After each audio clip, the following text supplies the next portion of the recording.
Hello students, this is Dr. Rajni Sharma from Government Girls College Sri Ganganagar. I welcome all of you in Gyandoot Part 2. Dear students, we had been covering linguistics.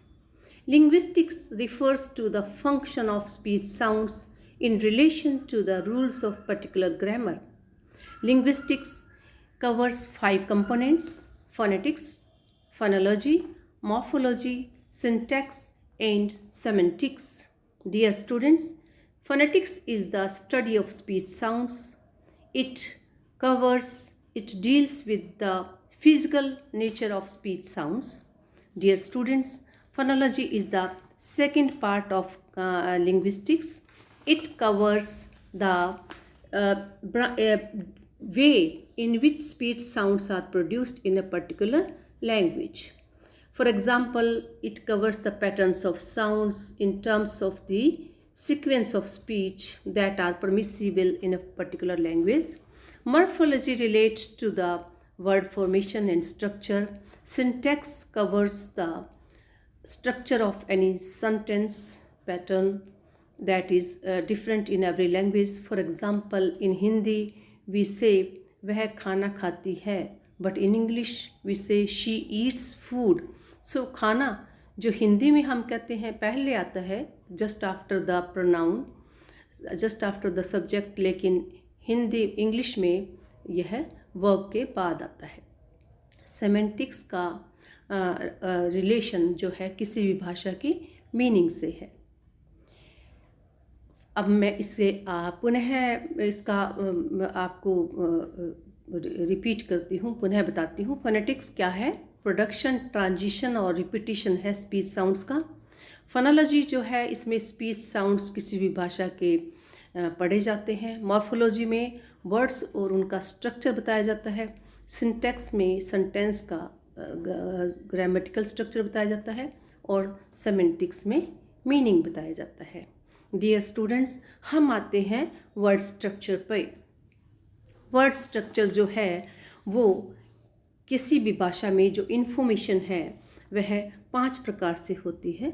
English में जो है word structure की information 5 प्रकार से 5 प्रकार से ली जा सकती है. फोनोलॉजिकल लेवल पे, मॉर्फोलॉजिकल लेवल पे, ग्रामेटिकल, मीनिंग और कोलोकेशन.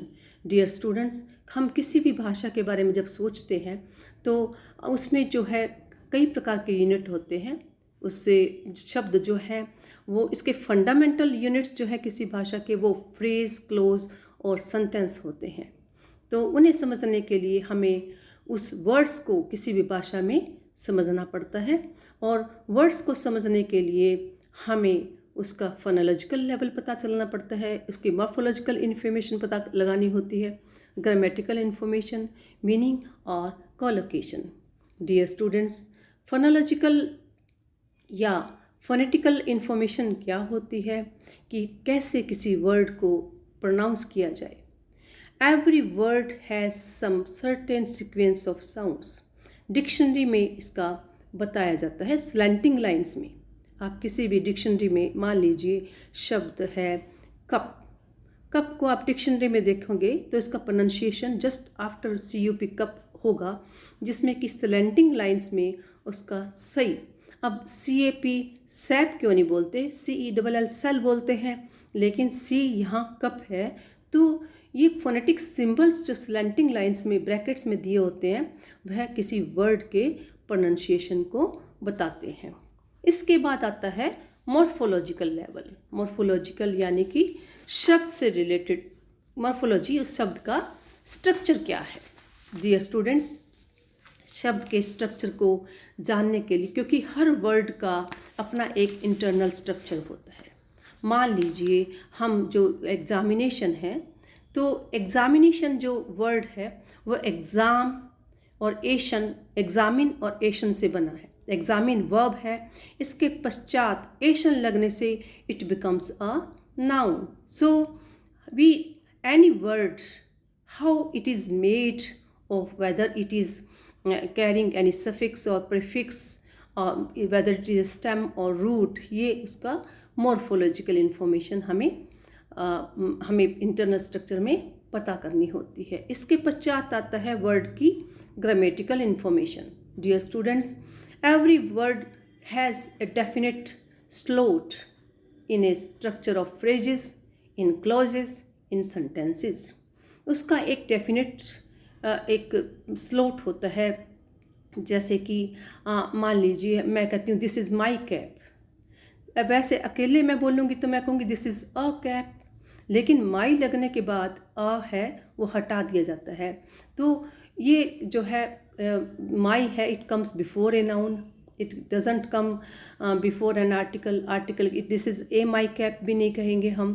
तो किसी वर्ड को whether a word is a noun और एडजेक्टिव और ए वर्ब, यह स्ट्रक्चर जो है वो ग्रामेटिकल, इसका वर्ड का क्या स्ट्रक्चर है यह है, इसकी इंफॉर्मेशन ग्रामेटिकल लेवल पे पता चलती है। और मीनिंग जो है, जैसे कि हमें किसी भी शब्द का मीनिंग जो है हमें पता करना होता है कि what it means. For example एक वर्ड है रिफाइंड। रिफाइंड जो है यानी कि बहुत ही परिष्कृत, refined which is very not crude. Refined का मतलब है it is very refined, it is not crude, है ना। जबकि अनरिफाइंड है वो क्रूड के लिए आता है। तो ये दोनों एक दूसरे के अपोजिट मीनिंग है। तो मीनिंग का भी बहुत महत्व है वर्ड स्ट्रक्चर में। इसके पश्चात है कोलोकेशन, क्योंकि different words are occurring with different words, certain words. There is a group of words and the patterns of co-occurrence is collocation. कहाँ वर्ड अकर करेगा, किस संदर्भ में अकर करेगा, ये कोलोकेट करते हैं। वर्ड्स का भी ग्रुप्स होते हैं। फॉर एग्ज़ाम्पल हम किसी भी गर्ल के लिए तो हम ब्यूटीफुल यूज़ करते हैं, लेकिन मेल्स के लिए, बॉयज़ के लिए हम हैंडसम का यूज़ करते हैं। हैंडसम गर्ल नहीं कहेंगे और ब्यूटीफुल बॉय नहीं कहेंगे। तो ये कोलोकेशन है। फॉर एग्ज़ाम्पल लोयन है, वो जंगल में ही आएगा, लोयन का हाउस के साथ कोई रिलेशन नहीं है। तो ये कोलोकेशन पे डिपेंड करता है। तो वर्ड स्ट्रक्चर में जो इन्फॉर्मेशन है वो 5 प्रकार से है: phonological level, morphological level, grammatical level, meaning and collocation. Dear students, we have to learn about syncretism also. Syncretism is what? It is a phenomena of realization of distinct grammatical words by the same word shape. Word shape एक ही होती है, लेकिन उससे कई grammatical words बन जाते हैं। ये grammatical words का syncretism से सीधा रिलेशनशिप है। फॉर एग्ज़ाम्पल मैंने यहाँ एक टेबल दिखाई है।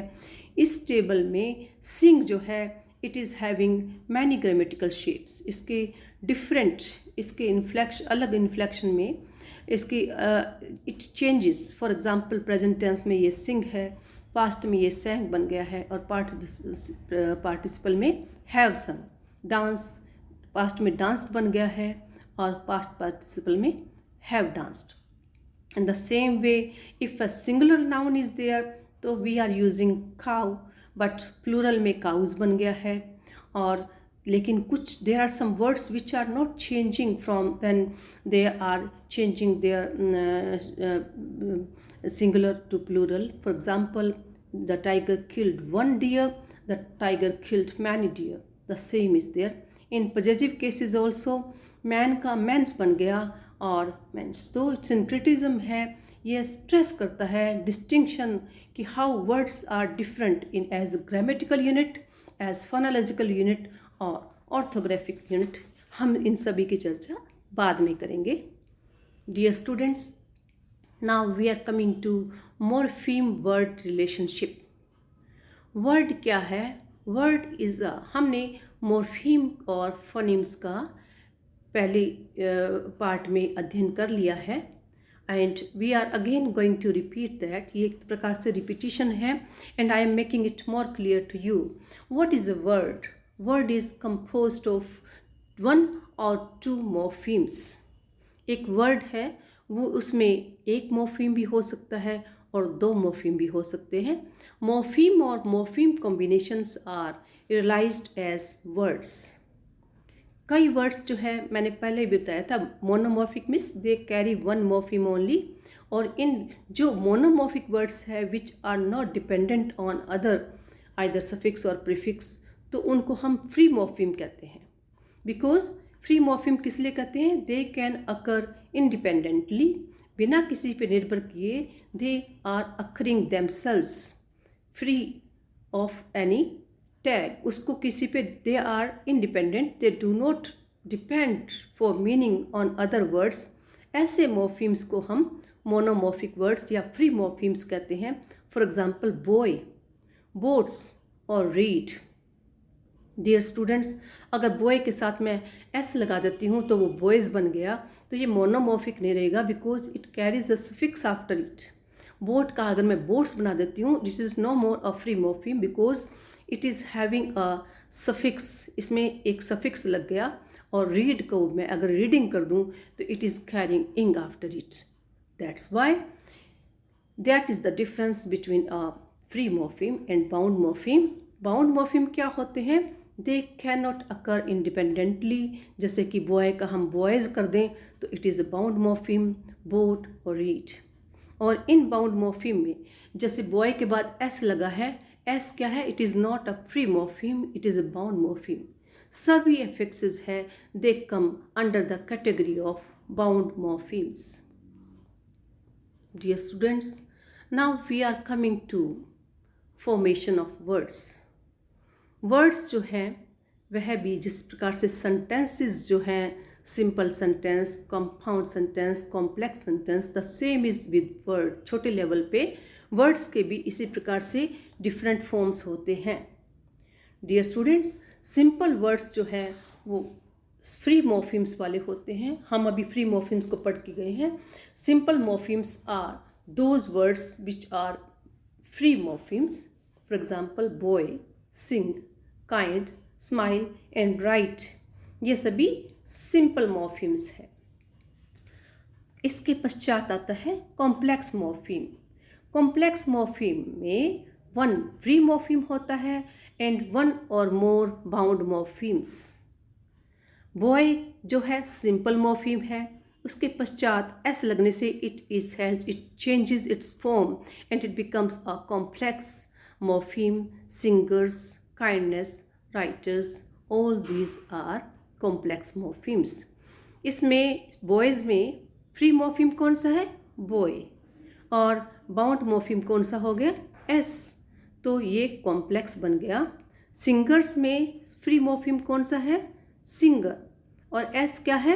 Bound morpheme and it leads to singers. Kind में, नेस में भी काइंड जो है फ्री मॉर्फिम है और नेस जो है बाउंड मॉर्फिम है।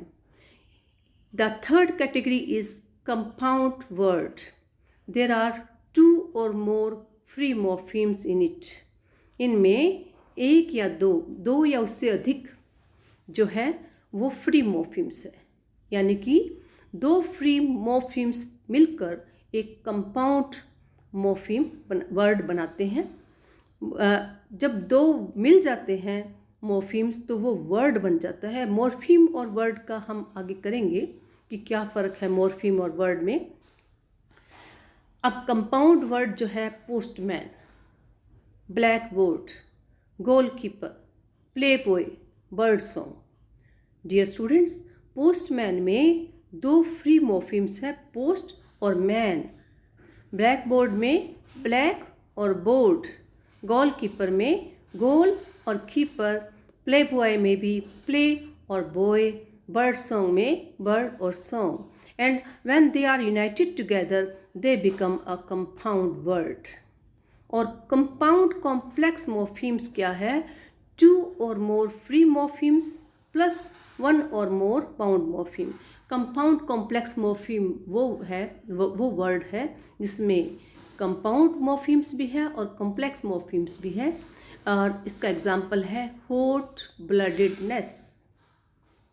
हॉट फ्री मॉर्फिम है, ब्लड फ्री मॉर्फिम है, ईडी जो सफिक्स है ये बाउंड मॉर्फिम है और नेस भी बाउंड मॉर्फिम है। सो टू और मोर फ्री मॉर्फिम्स आ गए, टू बाउंड मॉर्फिम्स आ गए और रिजल्ट क्या है? कंपाउंड कॉम्प्लेक्स वर्ड बन गया है। राइटर, प्रोड्यूसर, राइट प्लस अर, प्रोड्यूस प्लस अर। तो राइटर और प्रोड्यूसर में भी टू फ्री मॉर्फिम्स है और टू बाउंड मॉर्फिम्स हैं और ये मॉर्फिम्स मिलके कंपाउंड कॉम्प्लेक्स वर्ड बनाते हैं। Dear students, now we come to affixes. Affix क्या है? Those elements which are attached in front of base, जो बेस से जुड़े होते हैं वो जो है अफिक्स में क्या आता है? What is the difference between affix and suffix and prefix? Affix जो है वो प्रीफिक्स और सफिक्स को मिल बनता है। अफिक्स जो वो एलिमेंट्स हैं जो कि बेस के आगे जुड़ते हैं, जो पहले जुड़ते हैं वो तो प्रीफिक्स होते हैं, जो बाद में जुड़ते हैं वो सफिक्स होते हैं। I make it clear to you again. Elements which are attached, base क्या है? मूल, स्टेम को हम बेस कहते हैं, जो मूल वर्ड है। और इस मूल वर्ड को अगर नया वर्ड बनाने के लिए हमें अफिक्सेस बनाने पड़ते हैं, और ये अफिक्सेस जो हैं यदि पहले जुड़े हों then they are taking the shape of prefixes, they are prefix, और यदि बाद में जुड़े हों देन दे आर सफिक्सेस। मैंने कुछ वर्ड्स लिए, सो फ्रंट इज प्रीफिक्स और एंड में जो है that is suffix. I have taken some words and we shall analyze these words. Impenetrable, im plus painter plus able. Recharge, re plus charge. De class 5, de plus e plus 5। Hopelessly, hope plus ly. De-industrializing, D plus industry plus ill plus is plus ing। Dear students, impenetrable में im जो है prefix है, painter जो है वो root है, और able जो है वो सफिक्स है। इसी प्रकार से डी क्लासीफाई में de is prefix, class root व बेस है, और फाई जो है वह सफिक्स है। हम आते हैं दो प्रकार के अफिक्सेस पे। हमें किसी भी वर्ड फॉर्मेशन के लिए पहले इन्फ्लेक्शन और डेरिवेशनल सफिक्सेस को जानना ज़रूरी है। We come to both these categories, inflectional and derivational affixes.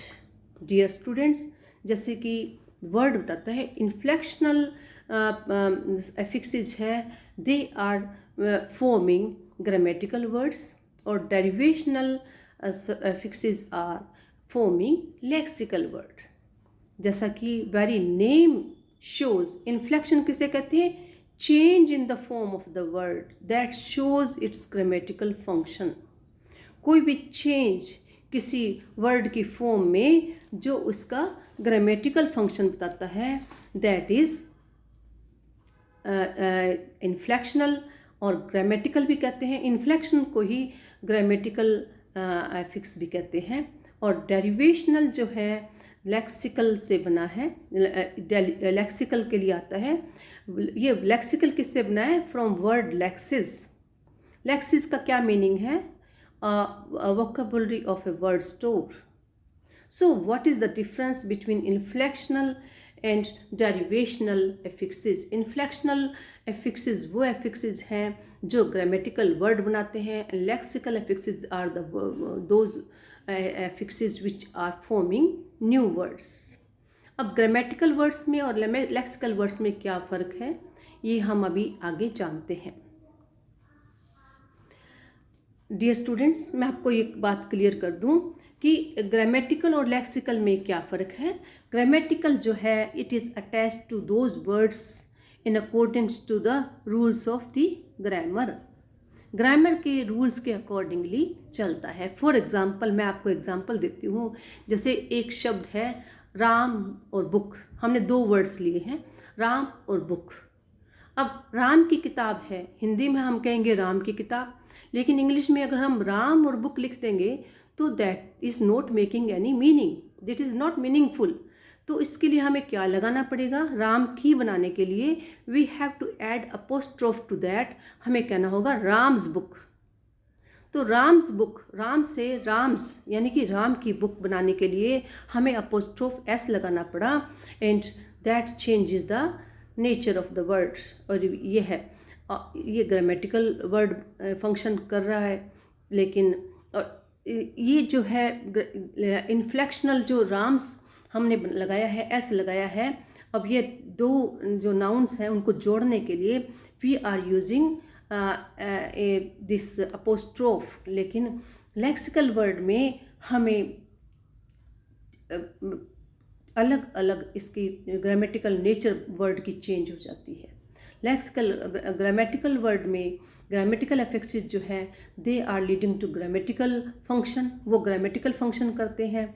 जैसे कि इंग लगाने से रहा रही बन जाएगा, जैसे कि गो है that is changing into going, verb ही रहेगा, इसमें नेचर चेंज नहीं होगी। लेकिन लेक्सिकल एफिक्सेस में हम जो है वो nature he change, for example examine है, एग्जामिन इज़ अ वर्ब, लेकिन उसके आगे हमने एशन लगा दिया तो एग्जामिनेशन यह नाउन बन गया, तो nature of the form of the word is changed. तो इन्फ्लेक्शनल जो है ये कोई इसमें चेंज जो आता है वर्ड के फॉर्म में, यह ग्रामेटिकल फंक्शन को ही चेंज करता है और कुछ नहीं। लेकिन लेक्सिकल में ये मीनिंग ऑफ ए वर्ड्स तो जो है वर्ड का जो कैटेगरी है वह चेंज हो जाती है। Now we are coming to stem. Dear students, stem क्या है? Any element or combination of elements to which an affix is attached. कोई भी ऐसा एलिमेंट्स का कॉम्बिनेशन जिसमें कि अफिक्स अटैच किया जाए। It can consist free morpheme भी हो सकता है और बाउंड मॉर्फिम बेस भी हो सकता है। किसी भी स्टेम में फ्री मॉर्फिम बेस भी हो सकता है और बाउंड मॉर्फिम बेस भी हो सकता है। फ्री और बाउंड मॉर्फिम बेस है वो to or more morpheme base को भी रख सकता है। डियर स्टूडेंट्स, स्टेम जो है ये हम एक कोई भी ऐसा बेस जिसमें कि फ्री मॉर्फिम भी हो और बाउंड मॉर्फिम भी हो सकता है। और फ्री और बाउंड मॉर्फिम बेस में दो और मोर फ्री मॉर्फिम्स होते हैं। रूट में एक ऐसा stem, root is a stem consisting of free only, so that is the difference between stem and root. Dear students, stem और root में क्या डिफरेंस है? stem में जो है दो वर्ड्स भी हो सकते हैं, लेकिन root जो है वो केवल एक ही वर्ड का होगा। फॉर एग्जाम्पल ह्यूमैनिटेरियनिज्म, ह्यूमन जो है ह्यूमैनिटेरियनिज्म में दैट इज़ रूट। ह्यूमैनिटेरियन है वह बेस होगा ना, ह्यूमैनिटेरियन बेस है, उसके आगे इज़म लग गया ह्यूमैनिटेरिज्म। और ह्यूमैनिटेरियन का आगे इन और बाद में इज़म लगाने से ये नया वर्ड बन गया इन ह्यूमैनिटेरियनिज्म। तो जो रूट जो एकदम स्टेम जिसमें केवल वन फ्री मॉर्फिम है दैट इज़ ह्यूमन, तो ह्यूमन तो हो गया रूट। अब बेस क्या है? ह्यूमैनिटेरियन। ह्यूमैनिटेरियन में ह्यूमन प्लस इटैरियन, इटैरियन क्या है? यह बेस है, इसमें एक फ्री मॉर्फिम है एक बाउंड मॉर्फिम है। और इन ह्यूमैनिटेरियनिज्म ये जो है ये नया वर्ड बन गया जो कि कंपाउंड कॉम्प्लेक्स वर्ड है। One consisting of two morpheme base is compound root. For example flower pot, flower pot में दो मॉर्फिम्स है, ये कंपाउंड रूट हो गई। फ्री मॉर्फिम में केवल एक, जैसे ह्यूमैनिटेरियनिज्म में ह्यूमन जो है यह फ्री मॉर्फिम है, और इसमें ही अगर दो फ्री मॉर्फिम्स हो गए तो वो रूट भी कंपाउंड रूट हो जाती है। Dear students, we are coming again discussing inflectional and derivational morphology. जैसा कि वर्ड इन्फ्लेक्शन बताता है, मैं आप लोगों को पहले भी क्लियर कर चुकी हूँ। Inflection refers to the ways in which bound grammatical morphs, bound grammatical morphs कौन से हैं? जो कि फंक्शन वर्ड्स बताते हैं, पास्ट, प्रेजेंट और प्लूरल। ये bound grammatical morphemes are combining with stems, ये स्टेम के साथ कंबाइन होकर ग्रामेटिकल वर्ड्स बनाते हैं। और डेरिवेशन में bound lexical morphemes of content words combine with stems, ये लेक्सिकल वर्ड बनाते हैं। इन्फ्लेक्शनल और डेरिवेशनल मॉर्फोलॉजी में यही फ़र्क है कि इन्फ्लेक्शनल मॉर्फोलॉजी तो क्या बनाती है? ग्रामेटिकल मॉर्फ्स को जन्म, ग्रामेटिकल वर्ड्स बनाती है, और डेरिवेशनल जो है लेक्सिकल वर्ड्स बनाती हैं। ये फिर से रिपीट किया गया है आप लोगों को क्लियर करने के लिए। Now we are coming to inflectional morphology. All affixes related to the above two forms are called derivational or grammatical affixes। जो इन्फ्लेक्शन जो है वो तो ग्रामेटिकल अफिक्सेस हो जाते हैं और लेक्सिकल जो है वो डेरिवेशनल अफिक्सेस बनाते हैं। इन्फ्लेक्शन अफिक्सेस के कुछ एग्जांपल्स मैंने दिए हैं। सारे एस और ई एस जो प्लूरल फॉर्म बनाते हैं वो इन्फ्लेक्शनल अफिक्सेस हैं। बॉय का बॉयज़ बन गया, एप्पल का एप्पल्स बन गया। सिंगुलर नंबर वर्ब्स हम सिंगुलर में इंग्लिश में जैसे हिंदी में जाता है उससे जाते हैं हो जाता है। The same is in English from singular with singular verbs we are using S और ई एस। गो में ई एस लगा है, रीड में एस, तो एस और E S singular number verbs are also inflectional affixes. Suffix on possessive cases, apostrophe S जो है possessive case में, का, के, की, राम का, जोन का, उसमें अपोस्ट्रोफ और एस लगा है, यह भी इन्फ्लेक्शनल अफिक्स में आता है। और participle forms of verbs D और E D, that is also under inflectional affixes। I make it clear to you again. All inflectional affixes in English grammar, English form morphology are SES or plural forms, singular number verbs, apostrophe S in possessive cases, and participle form in verbs. But grammatical category of a word is never changed. Dear students, grammatical जो words होते हैं वो एक ही category में रहते हैं, उनकी change नहीं होती। फॉर एग्जांपल अगर आप गो डिक्शनरी में पढ़ेंगे तो गो के साथ गोइंग, गोज ये अलग से वर्ड में नहीं आएगा, ये सेम रहेगा। लेकिन लेक्सिकल में जो है वर्ड फॉर्म चेंज हो जाता है, कैटेगरी चेंज हो जाती है और वो आपको अलग प्रकार से उसकी डेफिनेशन आपको डिक्शनरी में अलग से मिलेगी। That's all, dear students, today. We shall again discuss it in next part. Thank you for being with me.